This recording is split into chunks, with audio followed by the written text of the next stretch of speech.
Hello दोस्तों। मेरा एक दोस्त है जो कि एक शॉपकीपर है। उन्होंने बड़ी मेहनत के साथ 1 लाख रुपए कमाए। जब उन्होंने सोचा कि कहीं जाके अपनी इन्वेस्ट करें, यानी वो बैंक गए और फिर उन्होंने बैंक एम्प्लॉय से पूछा कि कितना % इंटरेस्ट मिलेगा। तो बैंक एम्प्लॉय में बोला 5%। ये सुनकर मेरा दोस्त हैरान रह गया। वो चाहते थे कि उनको इतना रिटर्न मिले कि वो इन्फ्लेशन को बीट नहीं, लेकिन एटलीस्ट उसके साथ साथ चले और वो सिक्योर भी रहे। तो चलिए दोस्तों, आज हम ऐसे एक गवर्नमेंट स्कीम के बारे में बात करते हैं जो कि गवर्नमेंट सिक्योरिटी के साथ आती हैं और आपको अच्छा रिटर्न भी देते हैं, यानी पीपीएफ, पब्लिक प्रोविडेंट फंड। इसके बारे में मैं थोड़ा सा ब्रीफ में बता दे रहा हूँ। इसमें मिनिमम 500 से लेके 1.5 लाख तक इन फाइनेंशियल ईयर आप भर सकते हो। As per the ministry of finance 31 March 21 पे इसमें 7.1% का इंटरेस्ट मिलता है, जो कि इस क्वार्टर तक रहेगा, यानी जून 21 तक रहेगा। इसके बाद गवर्नमेंट चाहे तो बदल भी सकती है और नहीं भी वैसे ही रख सकती है। इसका लॉकिंग पीरियड है 15 साल। इसमें टैक्स बेनिफिट भी मिलता है under section 80C of income tax act. अगर आपका पीपीएफ अकाउंट है या फिर आप पीपीएफ अकाउंट ओपन करना चाहते हो तो वीडियो के अंत तक बने रहे, ताकि आप ऐसी 3 चीज़ों के बारे में बात करेंगे जिससे आप बहुत ज़्यादा इनकम जनरेट कर सकते हो। तो पहला है start early as much as possible. देखिए, अगर आप 35 साल के हो, 25 साल के हो, 20 साल के हो या 10 साल के हो तो भी आप पीपीएफ अकाउंट ओपन कर सकते हो। बस शर्त है कि आप इंडियन होना चाहिए, मतलब एनआरआई नहीं चलेगा। एनआरआई अकाउंट ओपन नहीं कर सकता। अगर माइनर है तो अपने गार्डियन के साथ अपना अकाउंट ओपन कर सकते हो।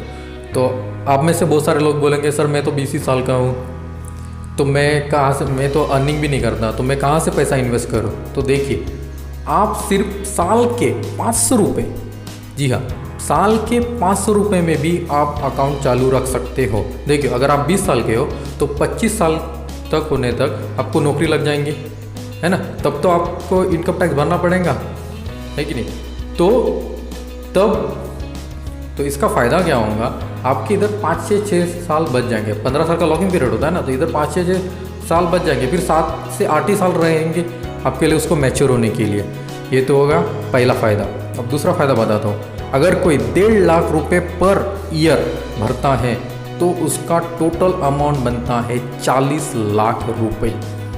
जी हाँ, उसका टोटल अमाउंट बनता है 40 लाख रुपये।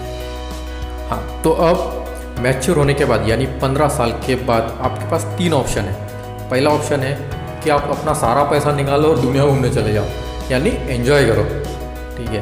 अब दूसरा ऑप्शन है, आप अपने अकाउंट को कंटिन्यू रख सकते हो विदाउट डिपॉजिट, मतलब आप चाहे तो पैसा नहीं भी भर सकते हो। 5-5 ईयर का ब्लॉक बनाना पड़ता है और इसमें आप अपना अकाउंट कंटिन्यू कर सकते हो और आपको इंटरेस्ट मिलता रहेगा। इसमें 1 साल में 1 बार ही विड्रॉल कर सकते हो, ठीक है। अब तीसरा ऑप्शन है, इसमें आप अपना अकाउंट कंटिन्यू रख कर सकते हो और इसमें आप अपना पैसा भी भर सकते हो और आपको इंटरेस्ट मिलता जाएगा। अब देखिए, इसमें आपको फ़ायदा कैसे होता है। तो देखिए, आपका 15 साल के बाद अमाउंट बन जाएगा 40 लाख रुपये। तो 40 लाख रुपए के ऊपर अगर 8% इंटरेस्ट रेट मिलता है तो वो टोटल अमाउंट, मतलब वो अमाउंट हो जाती है 3.2 लाख रुपीज़। जी हाँ, 3.2 लाख रुपीज़, वो भी विदाउट टैक्स। 40 लाख पे तो आपको टैक्स नहीं लग रहा, उस ऊपर से जो 3.2 लाख रुपीज़ है उस पर भी आपको टैक्स नहीं लग रहा।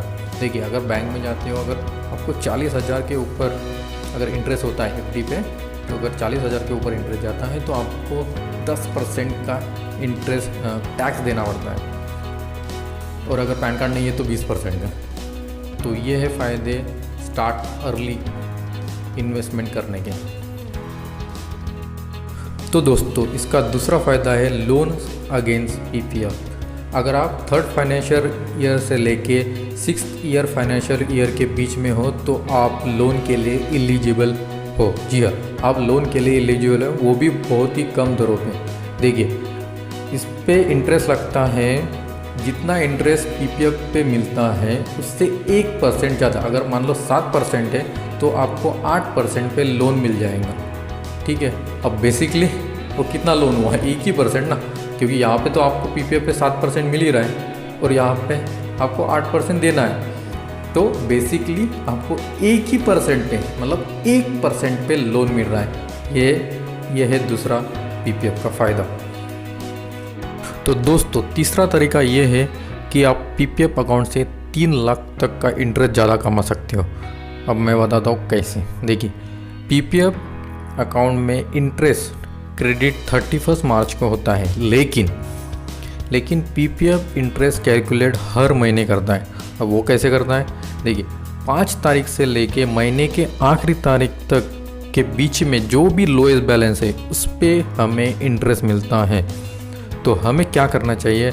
हमें 5 तारीख के पहले अपना पैसा डिपॉजिट कर देना चाहिए। देखिए, अगर एक एग्जांपल के साथ समझाता हूँ, अगर किसी इंसान ने 4 तारीख को पैसे भरे और किसी इंसान ने 6 तारीख को पैसे भरे, तो 15 साल के बाद 2 इंसान में 3 लाख का डिफरेंस आ सकता है। यानी 4 तारीख में जिसने भरा उसको 3 लाख रुपए ज़्यादा मिल सकते। तो हमें ये बात हमेशा ध्यान में रखनी है। तो पीपीएफ अकाउंट में पैसे 5 तारीख के पहले डिपॉजिट कर दो।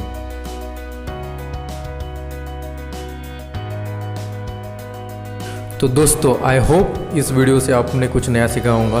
Please like, share, comment and subscribe to my channel. Bye bye.